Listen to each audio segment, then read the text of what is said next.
sem problema, vamos lá. Eu estava falando, voltando à pergunta, né, do valor mínimo.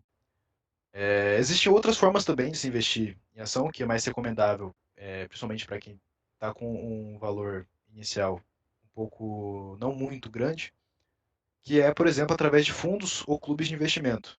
Tá? Que o que acontece? No fundo de investimento tem o investidor qualificado também, certificado e registrado na CVM, na Comissão de Valores Imobiliários, que o trabalho dele é justamente esse, ficar olhando o mercado todo dia, o dia todo, e faz essa seleção e todo esse operacional das ações. E em troca disso, você não precisa se preocupar com DARF, não precisa se preocupar com o operacional, né, de compra e venda, de ficar entrando no home broker fazendo toda essa questão. E o imposto de renda também, ele é retiro na fonte de 15%. Então, isso é um facilitador desses aspectos. No caso do fundo, já que tem um gestor terceirizado que está fazendo esse trabalho para você, de seleção de ações, etc., você paga uma taxa de administração em cima disso, que varia muito da qualidade do fundo. Né? Se é um fundo que necessita de uma gestão muito ativa, ou às vezes fundo que não tem por que o gestor ficar movimentando muito os ativos, aí acaba variando bastante. Mas a gente consegue ver, por exemplo, é, fundos de investimento em ações que têm um desempenho muito bom, extraordinário, com taxa de administração de 1,5% ao ano, 2% ao ano, e dependendo da estratégia, ou até também do tempo que você dispõe para fazer toda essa fazer a compra das ações, que tem às vezes pessoas que conseguem muito bem montar uma carteira de ações diversificada, mas não tem tempo e às vezes também não tem muita vontade de ficar entrando em home broker, ficar lendo análise de ações. Então elas preferem delegar a um gestor essa tarefa e coloca o seu dinheiro no fundo de investimentos. Ok? No clube acontece de uma forma parecida, só que o clube é uma coisa um pouco mais restrita. O clube geralmente são no máximo 50 pessoas que podem fazer parte do clube. Eles seguem uma estratégia é, mais própria deles. Eles são um grupo de pessoas, né? Pode ser às vezes amigos, às vezes pessoas nem se conhecem, é um clube que um próprio escritório de investimento faz, e eles seguem uma carteira recomendada. Pode ser a carteira da XP, uma carteira de outra casa de análise que seja, e eles sempre seguem essa estratégia. Ok, Saulo, tem a pergunta aqui da Luana. Não ficou claro para ela a questão da geração da DARF no limite dos 20 mil e ficou um pouco confusa essa ideia de não gerar DARF ou não pagar imposto. Ela está perguntando o seguinte: o imposto é pago a partir de 20 mil reais de lucro ou de 20 mil reais de venda? Tá? O imposto ele é pago em cima do seu lucro se o seu montante total de venda exceder 20 mil reais. Ok? Se você pode ter vendido, você pode vender R$ 19.999 no mês com um lucro de 1.000%. Se não passou de 20 mil reais no momento da venda, você não precisa se preocupar com a DARF. Ok? O único momento que você tem que se preocupar com esse pagamento de imposto é se você fizer de fato uma venda que exceda os 20 mil. Um fato importante também que é legal falar é que toda vez que você vende uma ação, tem outro imposto também que eles cobram, que é o imposto de renda recolhido na fonte, que basicamente ele é 0,005% do montante que você está vendendo. Para que serve esse imposto tão pequeno? Porque no momento que você vende acima de 20 mil reais, esse 0,005 se torna um real. É um imposto que a gente chama de dedo duro. Então, assim que quando o imposto de renda recolhido na fonte passa de um real, é como se acendesse uma luzinha vermelha na Receita Federal, o pessoal via, olha só, ele está vendendo mais de 20 mil reais, com lucro. A gente tem que ver isso aí, entendeu? Basicamente é isso. Se preocupar com a questão do imposto, só se nessas vendas maiores. Ok, agora só uma dúvida, que eu acho que é para matar essa dúvida da Luana aqui. A gente está dizendo que você não vai gerar a DARF.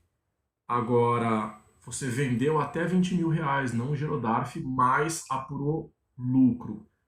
Quando você fizer a sua declaração de imposto de renda no ano seguinte, aí você tem que pagar o imposto de renda ou no limite de 20 mil você fica isento do pagamento do imposto? Até o limite de 20 mil você fica isento do pagamento do imposto, ok? Ok, Ah, não é só isso. legal. Existe aqui a pergunta do Eduardo, está questionando o seguinte: para fazer um day trade, vai utilizar o mesmo método de um swing trade para comprar ação ou existe algum outro lugar na plataforma para poder fazer o day trade? Não, a questão do day trade é a operação, né, de realizar uma compra e venda de day trade é igual de swing trade. Às vezes, o que as pessoas geralmente fazem quando querem ir para esse caminho é investir em outras plataformas, né, plataformas pagas que têm um desempenho um pouco melhor. Eu tenho aqui, eu vou mostrar para você. Deixa eu achar aqui. Uma plataforma paga que a gente consegue usar também. Deixa eu só compartilhar a tela de novo. Um minutinho só. E outra coisa também, pessoal, é importante. Nas operações de day trade, tá, o imposto de renda não é de 15%. Ele é de 20%. E, infelizmente, não existe a possibilidade de você ficar isento do imposto abaixo de 20 mil reais. Você vai ter que pagar de qualquer forma. Ok? Deixa eu tentar tirar aqui. Foi bom que você falou isso, porque essa, pelo que eu entendi, era a pergunta do Carlos, né? Ele estava com dúvida como é que funciona a questão tributária no day trade. Então acho que já está Ah, explicado aí pelo Saul. ó, pessoal, eu estou compartilhando tela aqui. Infelizmente, aqui minha tela aqui é muito larga e talvez vai ficar um pouco pequeno para vocês, mas esse aqui é uma plataforma do Profit Chart, tá? Que muitas pessoas usam para fazer essas operações de day trade. Eu não faço day trade, vou explicar daqui a pouco para vocês por quê, mas é uma plataforma bem mais robusta, mais rebuscada aqui, as plataformas grátis que vêm junto com as corretoras. Aqui eu consigo abrir um gráfico do Ibovespa desde quando ele começou, tudo isso na minha tela. E basicamente, assim, a única coisa que muda são a facilidade das funcionalidades dessa plataforma. Por exemplo, eu tenho aqui salvo, deixa eu pegar aqui para vocês, ó. Por exemplo, aqui é uma boleta de venda stop do Profit Chart. Muda porque o design dele é um pouco diferente, aparece um pouco mais de informações na tela. Aqui eu já consigo ver aqui do lado o volume de compra e venda, né, com os respectivos valores de cada um. E mais funcionalidade básica é a mesma, tá? Não muda, tanto para day trade quanto para swing trade, muda a plataforma que às vezes as pessoas usam para ter um pouco mais de funcionalidades, ok? Deixa eu parar de compartilhar. E aí, pessoal, mais perguntas? Fiquem à vontade.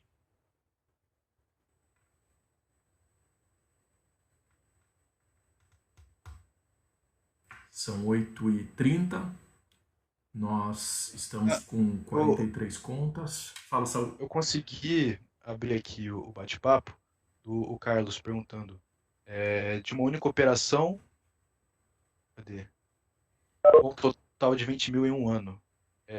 Se for a questão do imposto de renda, o limite de 20 mil é mensal.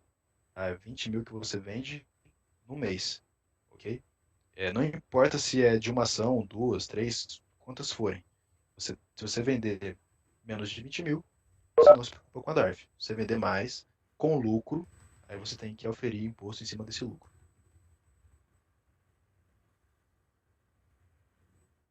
Beleza. Pessoal, alguém quer fazer alguma pergunta e não quer escrever? Fiquem à vontade agora para abrir o áudio. Aproveitar o momento que o Saul está aqui. Questionem, tirem as dúvidas. Tem gente que é muito comum perguntarem para mim qual corretora eu escolho para começar a trabalhar. E, e aí existe uma preocupação muito grande das pessoas com, e se a corretora quebrar? Então acho que é importante só vocês saberem, pessoal, que caso uma corretora quebre, o dinheiro que você perde não é aquele que está investido. O dinheiro que você perde, na verdade, você não perde, vai para a massa falida da corretora para depois distribuir, né, os valores, mas o que você perde é o valor que está parado na sua conta na corretora.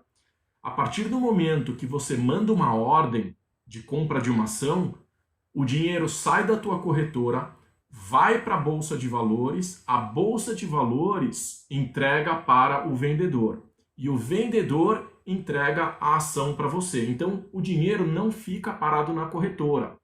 Esse dinheiro vai para a bolsa de valores e aí você tem uma ação, essa ação fica na bolsa, né? A bolsa de valores é quem custodia as tuas ações. Então, vocês não precisam se preocupar com essa questão da massa falida, nada disso. Mas é importante dizer também que vocês precisam deixar pelo menos um valor pequeno ali na corretora, porque vira e mexe cai uma taxa, outra, então é sempre bom deixar um pouquinho de dinheiro. Não precisa deixar muito dinheiro, mas é sempre importante deixar um pouquinho. E respondendo à pergunta, qual é a corretora que eu devo começar? Aí tem duas coisas que vocês precisam analisar, no meu entendimento. A primeira coisa é o custo. Então, se a corretora estiver cobrando um custo muito alto, em algum momento não compensa você operar por aquela corretora. Como é que eu sei se é alto? Você vai ter que fazer pesquisa de preço, como a gente faz no momento em que a gente sai comprando qualquer coisa, né? E tem corretora para todos os tipos de investidores. Então, você precisa se adequar àquela corretora que te oferece o preço mais adequado, não é o menor preço, mas é o mais adequado para a tua forma de investir. E o que a gente não pode esquecer de jeito nenhum é que a corretora ela não está lá só para simplesmente cumprir as suas ordens, ela está lá para te prestar um serviço, que é o serviço de análise das informações e te passar essas informações. Essa análise, cada corretora tem o seu analista. E aí, quer dizer, cabe a você olhar para essas análises e saber se de fato assim elas estão adequadas para você. Então, duas coisas que eu acho que é importante na hora de decidir qual é a corretora que você quer trabalhar. A primeira delas é o custo e a segunda coisa, o serviço que ela te oferece. Saul, você quer fazer algum comentário sobre isso antes da gente passar aqui para a pergunta do Marcos?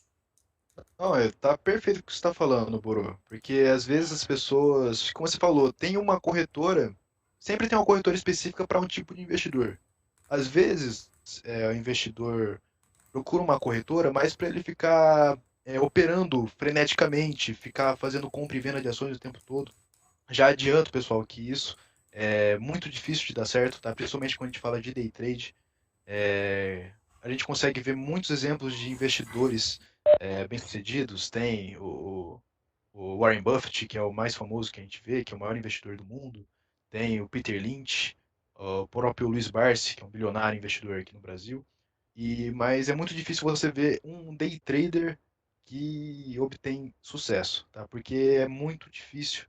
Quando você está comprando e vendendo ações no mesmo dia, você não está se embasando em nenhum fundamento, né, das empresas. Que empresa, quando você compra uma ação, você está literalmente comprando um pedaço da empresa. Você não espera que uma empresa vá dobrar de tamanho em 6 meses, em um ano. É um processo longo, um processo de longo prazo, que requer paciência. Então, pessoal, vale a pena, quando for pensar em investir, investir sempre pensando no longo prazo. Aí, voltando um pouco, falando da questão das corretoras, né? É lógico, por exemplo, uma corretora que cobra corretagem, ela cobra corretagem porque ela oferece um serviço diferente da corretora que não cobra corretagem, entendeu? Tem algumas peculiaridades de cada uma que tem que se adequar aos seus objetivos. Como o que você está esperando receber em troca do que você está buscando numa corretora. Tem uma pergunta aqui do Marcos Eduardo que eu acho legal você comentar um pouquinho sobre o perfil do investidor. Ele pergunta aqui o seguinte: que tipo de operações eu posso fazer pelo home broker? E aí eu acho que vale a pena, Saul, você comentar um pouquinho sobre o perfil do investidor, porque a gente sabe que dependendo do perfil, se ele for arrojado, ele tem limitações, se ele for mais moderado, tem outras limitações, e se ele for conservador, enfim, gostaria que você comentasse um pouquinho sobre isso, respondendo a pergunta do Marcos Eduardo. Perfeito. No home broker você consegue fazer todas as operações que envolvem a custódia e liquidação da Bolsa de Valores. Sendo essas a compra e venda de ações, como a gente acabou de mostrar, compra e venda de fundos imobiliários que são listados em bolsa, e também toda a parte de mercado de derivativos, tá? Que aí é um leque enorme que a gente pode entrar.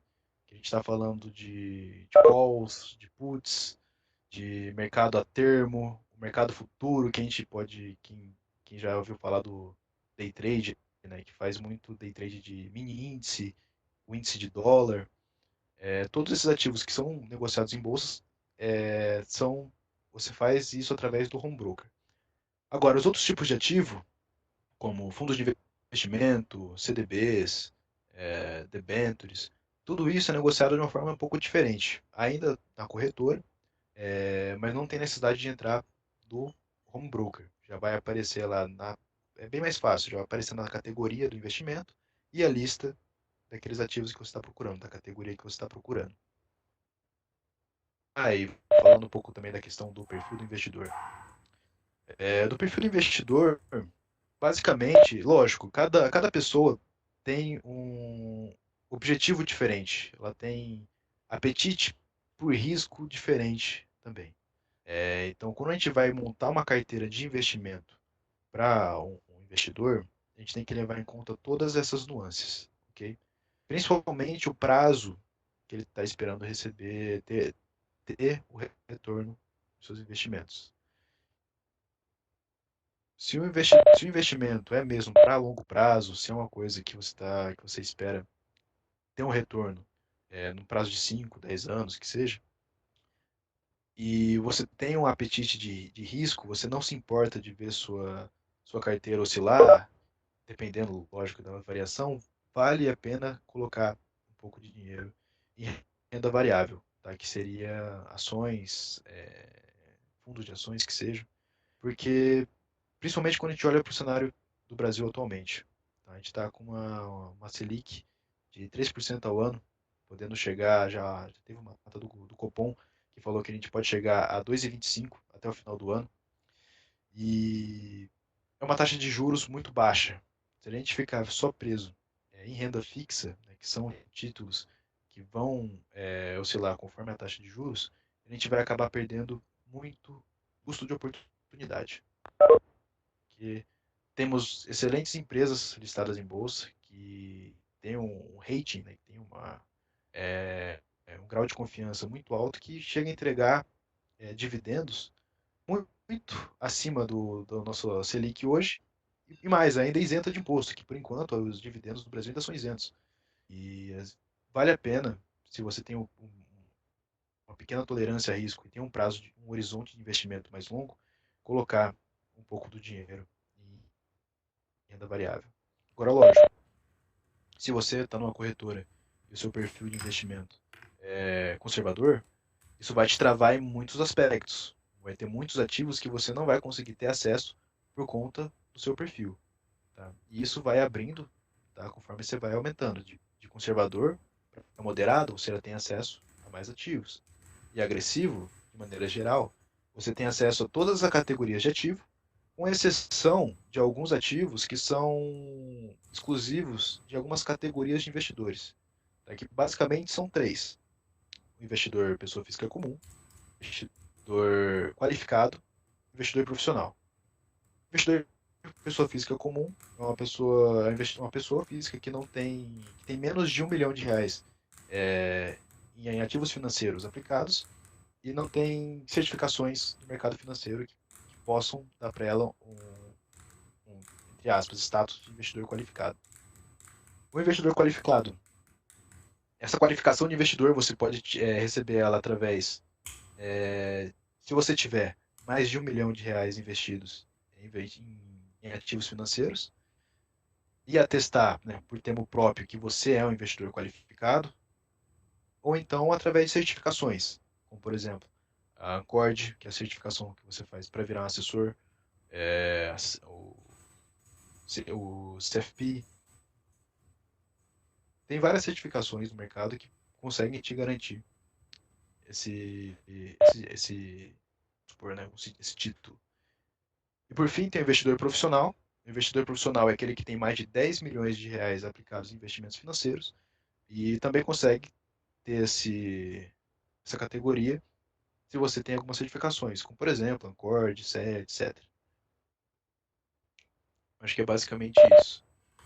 Legal, eu acho que isso já responde aqui a pergunta do João. Eu vou pular a pergunta do Eduardo, depois eu volto. Só para a gente fechar isso, o João está dizendo o seguinte: com a Selic baixa, compensa mais um buy and hold focado em dividendos do que um CDB? É aconselhável usar a bolsa como uma renda fixa mais rentável? A gente tem que ter em mente que são duas coisas com propostas diferentes. Tá? Agora, mais do que nunca, a renda fixa no Brasil tem um propósito muito maior de proteção do que de evolução de capital. Tá, ok? O CDB ele continua tendo a sua importância, tá? Se adequando aos seus objetivos e ao seu apetite por risco, ok? Porque ele é um investimento seguro. Todos os investimentos, né, todos os títulos de emissão bancária, inclusive o CDB, eles têm o lastro no FGC, que é o Fundo Garantidor de Crédito. Então você literalmente não está correndo o risco de perder aquele dinheiro. Uma hora, mesmo se o banco vier à falência, qualquer coisa, aquele dinheiro vai voltar para você. Agora, quando a gente fala de uma ação, embora ela seja mais rentável, ela tem um risco implícito, que ela vai te gerar mais renda, mais retorno, mas o valor dela oscila.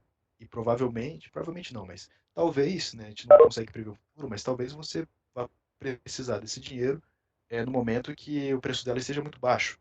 Aí, e no cenário como esse, então é muito recomendável você substituir a sua parcela de renda fixa por renda variável. Mas deixar a sua renda fixa para proteção, acumular um montante que você consiga deixar lá para se proteger em um caso de calamidade, mas no longo prazo, aquele investimento que você não quer mexer, a sua reserva de emergência está estabilizada, você tem outros tipos de ativos financeiros que vão gerar uma diversificação, você tem um apetite por risco, vale a pena sim você pensar em investir em algumas empresas boas pagadoras de dividendos. O Eduardo Ritt está perguntando quanto tempo demora para uma ordem que ele faz via home broker para ser aprovada ou não na bolsa de valores. Eu acho que essa pergunta veio em função do delay que você comentou, mas se puder falar. Cara, essa questão é segundos, tá? Que uma ordem sai da corretora e vai para a bolsa. Mas a gente está falando de um robô, né? É o próprio programa que faz isso. Num cenário que ele está muito sobrecarregado, que está passando muitas ordens, isso pode subir um pouco mais, um pouco menos, de milissegundos e tal. Mas, como eu falei para você, no cenário que a gente estava vivendo algumas semanas atrás, que a bolsa caía 10% num dia, era algo muito rápido, que acontecia muito freneticamente. Às vezes o preço que você colocava na ordem não chegava a casar, não chegava a bater, por causa desse tempo, né, segundos que demorou para a ordem ser registrada. Mas é uma coisa muito rápida, tá? Nessa questão, assim, fora de um cenário de calamidade como que a gente estava vivendo semanas passadas, nas últimas semanas, a ordem é registrada de uma forma bem rápida. Ok, o Vitor está perguntando o que você considera longo prazo em razão de tempo, né? Quanto tempo você identifica como longo prazo? Cara, a literatura fala longo prazo a partir de 3 anos, mas olhando o Brasil, né, com o risco Brasil e com a volatilidade do nosso mercado, a gente tem, é recomendável a gente olhar um longo prazo a partir de 5 anos, tá? Porque pensa, quando a gente fala de investimento em renda variável, você tem que ter em mente que você está comprando partes de uma empresa. Uma empresa não dobra de tamanho em 1, 2 anos. É um processo lento, é um processo burocrático. Ela vai gerar caixa com a sua operação e isso vai fazer ela crescer. Então, longo prazo, ações, empresas, 5 anos para cima. O João está perguntando aqui se o Fundo Garantidor de Crédito, o FGC, funciona também no mercado acionário. Não. O Fundo Garantidor de Crédito ele funciona apenas para títulos de emissão bancária, e alguns. Tá? Esses são os CDBs, LCIs, LCAs, CRIs e CRAs e letras de câmbio. Tá? Letras financeiras não entram no FGC. Basicamente, o FGC ele garante que você vai ser ressarcido em caso de inadimplência do banco emissor até o limite de R$ 250 mil por instituição ou 1 milhão por CPF. Okay? Você tem essa limitação de ganho. Ó, pessoal, teve uma empresa, a questão de 2 meses, que, enfim, não pagou os CDBs, estava com muita dificuldade, e aí o FGC foi acionado. Só para vocês A saberem... financeira da casa? Isso. Então, Essa mesmo. Eu tive um cliente que foi acionado pelo FGC e teve que pegar o dinheiro dele lá no banco, mas assim, é questão de 15 dias que o é dinheiro isso que eu estava ia na conta dizer. dele O de volta. processo, pessoal, no FGC funciona. Só para vocês saberem, a FGC é uma entidade privada, tá? Não é um órgão público. E funciona super bem. Então, nesse caso aqui, que o FGC precisou ser acionado, levou do momento em que ele entrou com a documentação até o momento que o dinheiro ficou disponível para ele retirar no banco, levou 47 dias. Contados dia a dia, não é dias úteis, tá? Então, assim, um mês e pouco, do momento em que você entra com a documentação até o momento que libera o dinheiro, é muito rápido, tá? Funciona muito bem. Então, vale aí só como uma experiência de algo que eu passei, que eu senti, enfim, a questão de 2 meses atrás. Eu acho que acabaram as perguntas aqui no chat. Mais alguém, pessoal? Alguém tem alguma dúvida? Vocês querem perguntar mais alguma coisa? Aproveitar esse momento antes da gente encerrar e agradecer aqui o Saul.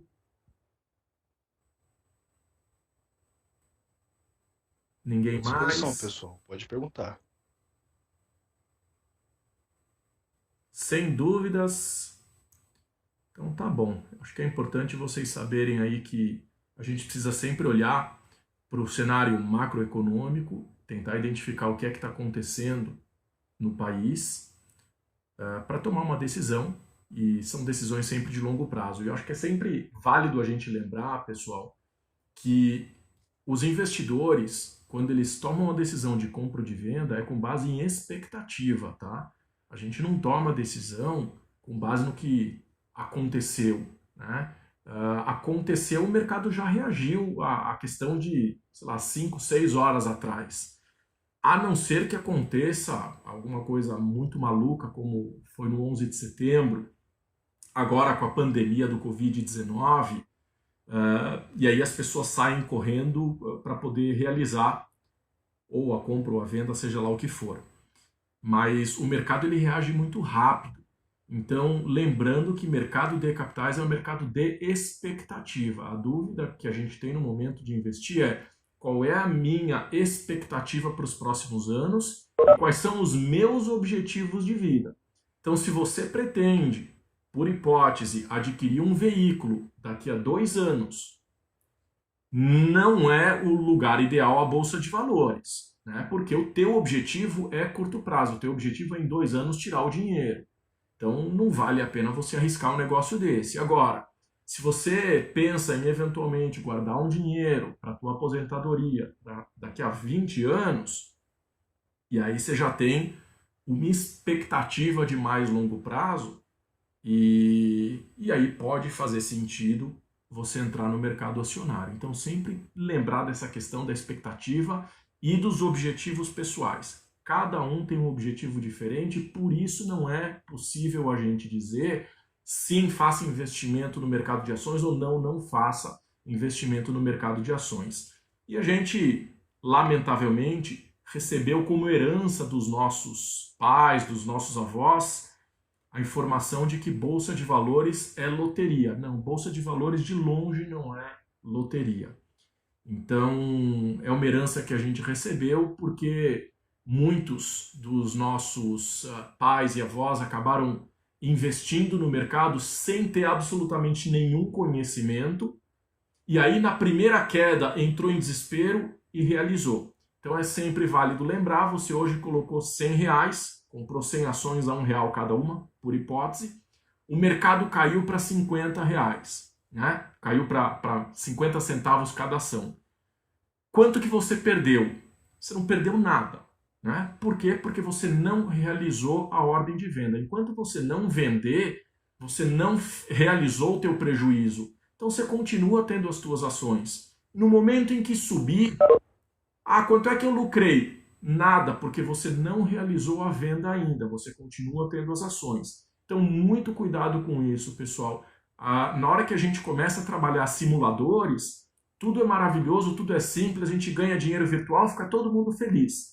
Na hora que você põe o teu dinheiro mesmo, de verdade, no dia seguinte você já começa a acompanhar, começa a entrar em desespero porque caiu, ou subiu um pouquinho, você já fica louco, já será que é hora de vender? E a gente quer acertar o ponto de alta e o ponto de baixa. Cuidado com essas coisas. Mercado de bolsa para investidor é um mercado de longo prazo. Tá dado o meu recado. Saul, muito obrigado. Palavras finais está com você. E na hora que você terminar, a gente encerra aqui a nossa live. Beleza. Boro, eu que agradeço a oportunidade de poder estar passando aí um pouco do conhecimento pro pessoal. Gente, obrigado pela participação. Eu fico à disposição também se vocês quiserem falar comigo de novo. Vou compartilhar aqui a tela só para Põe no chat aí os seus terminar. dados. Não, tá aqui se o pessoal quiser ver. Ok. Já vou sair aqui já. Deixa eu minimizar aqui. Aí, pessoal, se vocês quiserem entrar em contato comigo, tiver mais alguma dúvida, alguma informação, tá aqui meu telefone, tá aí o meu e-mail. Se tiver de repente mais alguma dúvida, quiser saber um pouco mais de informações sobre como abrir uma conta na XP através da Manhattan, aí eu posso também estar fornecendo essas informações para vocês. Beleza, pessoal? Muito obrigado. Obrigado pelo tempo. E eu acho que é isso, professor. Beleza. Eu só estou escrevendo aqui os dados para quem quiser copiar. Aí facilita. Então tá aí, pessoal. Coloquei para vocês o telefone do Saul e eu coloquei também o e-mail dele, saul.justa@mhtinvest.com.br. Então é isso aí, pessoal. Então muito obrigado pela presença de todos vocês. Eu espero ter atendido.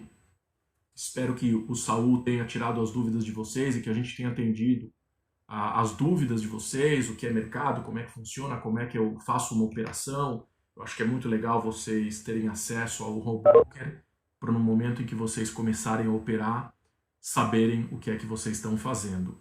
Dúvidas?